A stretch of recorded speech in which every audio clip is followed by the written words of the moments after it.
There. Good morning or good afternoon, depending on where you're from. I'm actually coming to you from Charlotte, North Carolina today. I'm Suki Jeffries with Defying Expectations Over 60.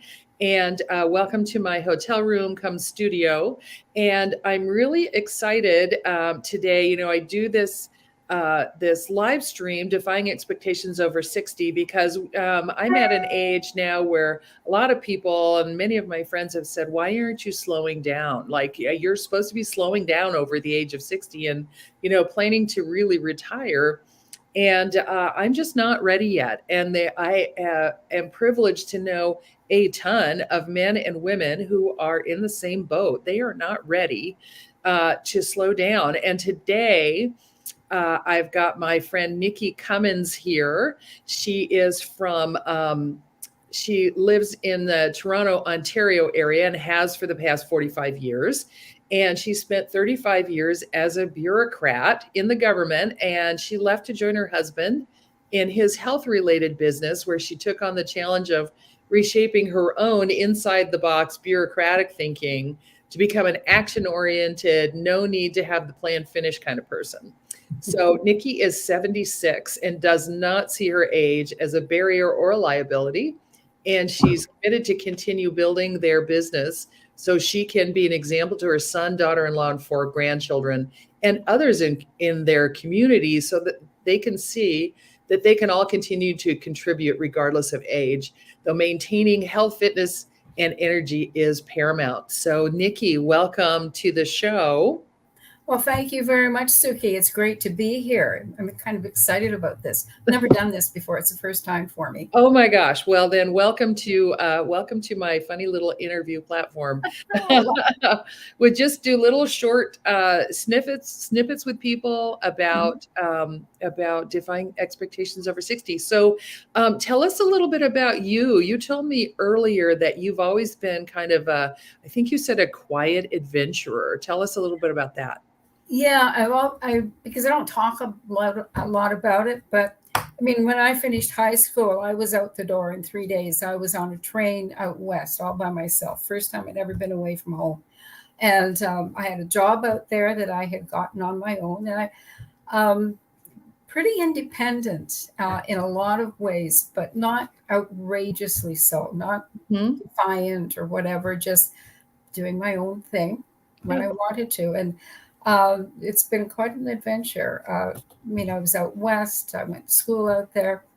I ended up back in Toronto and then up north, northern Ontario, in a little tiny community this big at the end of the road as a volunteer, a community volunteer of the Company of Young Canadians. This was a generation ago, so many of your listeners are not going to know what that's all about. But nope. It was an adventure, a real adventure. And what did you do up there? I worked in an Indian friendship center. Like when I was in high school, my mother made me take typing. This is part of the story. My mother made me take typing. She didn't want me to take art, which is what I wanted. I had to take typing so I could get a job. And I had this picture, a little bag in a big room full of typists. And I thought, there's no way. So I failed typing, consistently failed typing. I was the only kid who ever failed typing in the whole school. But I got this job in Armstrong because I could type. I knew how to type. I just wasn't about to pass it. And what I did up there is just work with the community center. And I mean, the community, and I lived upstairs. It was an interesting way to live because half the community was Caucasian and worked with the military. The other half of the community, and there were only 500 people altogether, were First Nations. And so there was always this stress. And it really brought home a lot of truths about our country to me. And interesting. Yeah, it was quite an adventure. But that didn't last. I mean, it was a year. That's about all you could take. And besides, I only got paid, $60 a month or something like this. Oh gosh, yeah. This was in the 60s. It wasn't even living wage then. Right. It was in the 60s, right? Yes. Mm-hmm. Yeah, it was early. No, late 60s, early 70s. Yeah. Okay. Yep. Yeah. Cool. So that was me. And but I've always sort of gone my own way. Mhm. I've made my own choices. I chose not to learn to type because I didn't want to do that kind of work. But I did wind up 35 years in an office Yeah. as a bureaucrat. But then I had a family. You know, Mhm. you Yep. do these things with You family. needed an income. Yep, for I sure. needed an income, and it was a good income, and I did really well when I was there. Yeah. And but still, I bucked a lot of uh, the expectations. I didn't Mhm. comply with a lot of the expectations. Like I didn't go into management Mm. because I figured I don't want that kind of responsibility. I don't want to do that. I'd rather do my own thing, which was quite a bit different. It was a really good job. Uh, Excellent. It was so long ago. Yeah. So when you left that job, Mhm. how did you decide that you were going to keep going? What happened? I left, and I left without a plan, which is probably not wise. But I just looked around and nobody was having fun. I wasn't having any fun. And I decided, okay, I can leave and I'm out of here.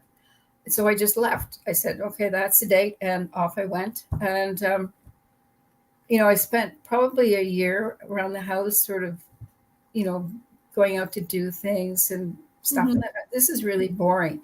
And my husband had been working in this business for a long time. And I had used all the products and loved the products, loved the company, loved everything about it, but I never did it. Right. And I said, okay, well, I can help you. And I thought I could do communications because that's what a big thing that I was doing at work was Gotcha. communications planning. And it just didn't work out. And I finally just said, okay, I will work with you to build the business your way.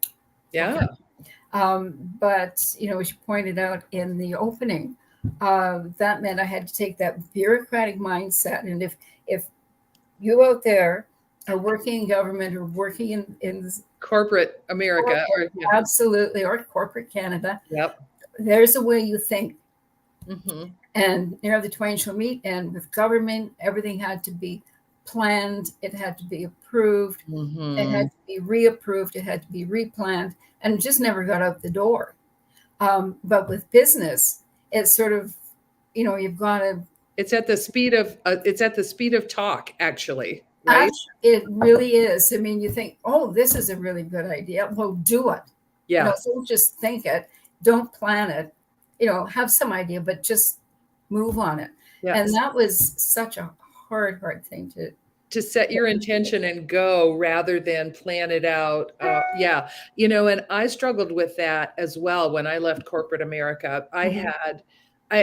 Planning and structure doesn't come naturally to me, but I learned after 30 years of project management, I learned how to be a lot more structured and how to track things and stuff. Right. And, and I have been hesitant. There's one of the things about me and my business is I've been hesitant to move at the speed of talk. I've been telling myself, oh, I don't know enough. I haven't planned enough. And in fact, I do know enough. And if you set your intention out there and you move forward, things will fall into place. They do, and you do it with a certain energy, and people see Hmm. that energy and they want to be a part of it. Yes, They appreciate exactly. it. Yeah. So Yeah. the company that I've been taking a lot of classes with, their lingo around that is, how you're being is more important than what you're doing. Exactly. Yeah, and I'm Exactly. realizing that more and more, and I love it. Yeah. It Mhm. makes life more fun and more interesting. Yeah, I agree. So, what does a typical day look like for you?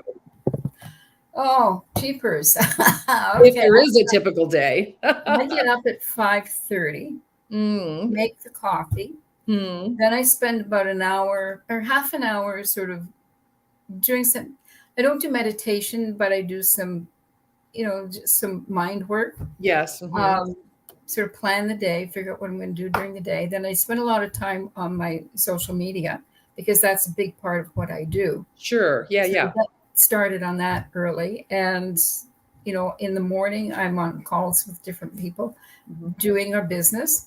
And it's just basically business all day. Yeah. And yeah, Is it a full-time day for you or is it a part-time day? no, it's a full-time day. It Yeah. can be a part-time day, but you have your own business, and it's great having your own business because you don't have a boss. But the downfall is you don't have a boss. Yeah. Well, and you don't have anybody that you can, when you're a small Exactly. entrepreneur, you don't have anybody that you can say, please do that. I recently got a virtual assistant, Tiffany Harness, and she's fantastic. And she helps me. She's a really good writer. And so she helps me write like blog posts and things like that. And she gives me really good ideas, Mhm. Yeah. which I love. However, she's very part-time, and I there's things that I don't, I can't push off to her because I need to do them myself. Yeah. Yeah.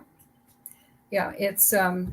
It's great to, but what I've been doing, I mean, is learning a whole new way of doing things through social media. It Hmm. certainly wasn't something I had ever planned to do, 5 years ago. Yes. But in our business, it suddenly exploded.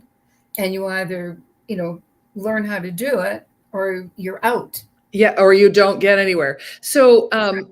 so were you much on social media before then? So you would have been around 70 when you like 5, 6 years ago, right? Yeah. Yeah. Before that, I like a lot of people, keep in touch with the kids, the family, Right. friends, that sort of thing. But then social media, I mean, hit our business, and it's like you got to have, hundreds and hundreds and hundreds of friends and thousands of friends. So you Mm. start adding, and Mhm. it's just sort of like, holy crap, what am I doing here? Yeah, But and it's constantly shifting. it is. It's always, I mean, you get used to doing one way, and all of a sudden they change everything. And it just keeps this going. It keeps It that does. because I think what's really important, I mean, social media is just a part of our business, everybody's business now. Mhm. But you've got to be able to take yourself out of it and give yourself a break from it. I mean, it could Mhm. be an hour, 2 hours, or whatever, but you can't just spend, 12 hours, glued to your phone or your computer. You've got to take Mm. a break because it does things to your brain. Yes, It being really, on screens and thinking that way, yeah, exactly. yeah, Yeah, I yeah. agree. But it's exciting. Yeah, it is exciting. My mother passed away of Alzheimer's, and I was so worried about it. I wrote a book last year, and one of the chapters, it's called "The Thing That Scares Me the Most," and it was about Alzheimer's and my mother. Yeah, And I'm just really one of the reasons that I keep going, and it's only a small reason. Most of it is because I'm not done, right? I've got a lot of energy, and I'm really absolutely. smart, and Yeah, I've got things to offer. But part of it is I need to keep learning because that's one of the things that staves off brain changes and brain mhm, yeah, atrophy and stagnation is to keep learning new things every day. And so, you're with social media, and you're right. I mean, they change the algorithms all the time. What people think is cool changes all the time. And so you have to keep up with it. And that's really keeping your brain really active and building new synapses and all of that stuff. absolutely. I mean, that is such an important part of keeping your brain working. Exercise is the other part. It's Mm. the physical movement that just Yeah, keeps blood us flow. Mhm. moving. Yeah, really, really critical. And there are foods as well that keep the brain going. But What foods would you recommend? oh, things I don't like. I hate vegetables. Kale, Kale. kale Well, is one. Broccoli, the cruciferous yeah. Oh, vegetables, yeah. I like blue broccoli. ones. I My husband has the list. He keeps track of that. He's a guy who eats really, really well. And Mm. I sort of graze out of the fridge, and he's eating, salads every day for lunch. And that's, Oh, my husband does too. Yeah. Yeah. but Which yeah, I'm grateful for. He's a year older than me, and if he, they tend to live a shorter life Although if he eats well and exercises all the time, then maybe we'll be equal. Although I've had my fair share of stress. It used to be that that women who were working at home, I don't know that they had any less stress, but different kind of stress, I suppose. Yeah. But those of us who, spent our lifetime in corporate or government, we've got the same stuff. So Yeah. Yeah. yeah, but I'm planning to stay healthy. My mother-in-law, whom I adore, she's going to be 98 in August, and Mhm. she worked until she was well into her 80s. Yeah. And and she's to this day, she's starting to slow down, but Hey, good for her. yeah, she's on her computer every day. Good for her. That's great. I know. I think That's so too. me. That's going to Yeah, be me. that's going to be Yeah. me too. That's going to be me Yeah. too. Exactly. Yeah. I mean, we have so much more to contribute.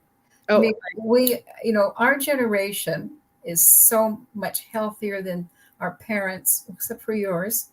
hmm. And our grandparents, and Mhm. mindset is so different. We've got so much to contribute, because we've got the wisdom of our age, Mhm. and if we're working with people who are younger, we've seen it happen. We know that some things will finish. I mean, there will be an end to that. It's not going to Mhm. last forever, so don't panic. I've seen this Mhm. before. Mhm. There's so much more to contribute, and we're not, I think with a lot of people, one or two generations down, it's sort of like, well, they're 60. It's sort of like, What do they know? what do they know? And, they're just living in a big house all by themselves, and they're wasting space, and they're, they should move into something small and where they're looked after. And there's no way, there's no freaking way. Yeah. So It's funny. I was just in this 90-day program, and I was older than everybody by at least 15 years, I yeah, think. And certainly the pop culture, I don't know a lot about the pop culture beyond the age of my kids, which is like 33 to 38. mhm, Um, However, I do know a lot about everything else that they're going through, having a family, raising kids, yeah, worrying about money, what about my next job, all of those things, and relationships. I think that's where we have an advantage, is we've seen and been through a lot of relationships, yes, and yeah, we know ways through the rough patches, the sticky patches, and that's something that we can always help the younger generation with. absolutely, absolutely. Yeah. So we have to stay healthy, stay younger, stay active, and stay contributing. And Yeah, I agree, and the world needs us. the world, absolutely, Yeah, the world needs us, and the more we are present and saying, "Here we are, use me," yeah, the better. yeah, Yeah, absolutely. that's We've got awesome. so much to offer, and I'm just going to keep fighting so I can continue to offer it, Yep, I love that. even if it's just to my family and to some people I bring into the business. Yeah. That's good because it helps other people. Well, there is no just, there is no just, because every change, every interaction that we have creates a ripple effect. Yeah, And butterfly so effect. Yeah, helping one person helps many more than we will ever see. yeah. So that's a really good thing. Anything else you want to add? We're going to wrap it up pretty quick. Okay. No, this has been a great conversation. I really appreciate it. Well, I have really enjoyed it, and I love your energy. I love your whole look. You don't look 76 to me, although what does that look like anymore? I have no idea. Yeah. And everybody, thanks for tuning in to Defying Expectations Over 60. If you're watching on replay, put a hashtag replay in the comments. If you're watching live, well, it's kind of late, but if you are watching live, put a hashtag live just so we know. And I will be putting Nikki's contact information on Facebook and on LinkedIn and on YouTube. So if you want to contact her for further conversation, because as you can tell, she's a great conversationalist, then you'll be able to. So Nikki, thanks again Thank you. for being with us. And everybody, I will not be on next Tuesday, which is what, the 10th. My husband is turning 65 that day, and we are going to be in St. Bart's in the French West Indies, sitting on the beach. So no broadcast next week, but I will be back on the 17th. So I will talk to you then. And thanks again, Nikki. Thank you.